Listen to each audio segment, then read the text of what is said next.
All right, thank you. Welcome, everybody, and thanks to Online Audio Training for sponsoring us today. Just at the first slide here, I'm going to try to call out the slide numbers for you.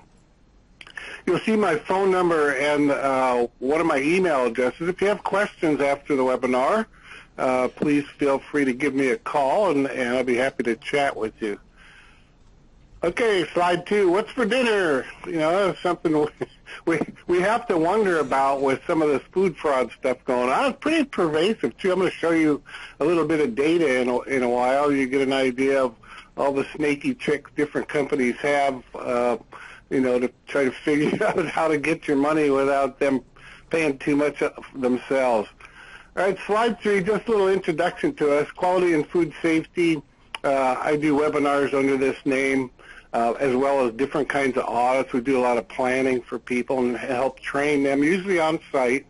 Ryan Systems, you know, the main focus there, I've done a lot of work in traceability, right? Temperature monitoring, and again, you know, training in those particular areas, and validation, as was mentioned just a minute ago.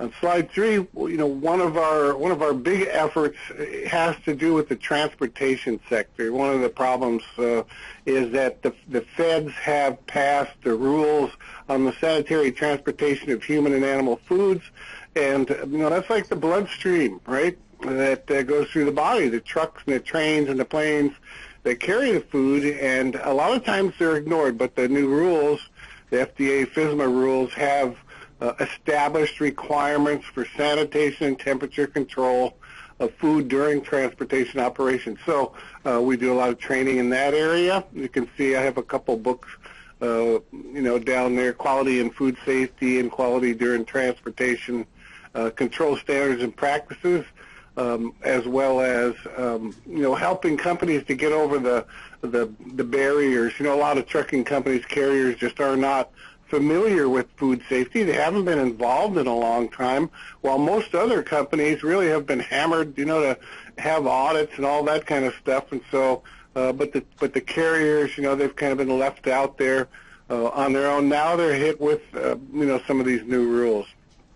All right, so slide 5, the 2,000-mile average.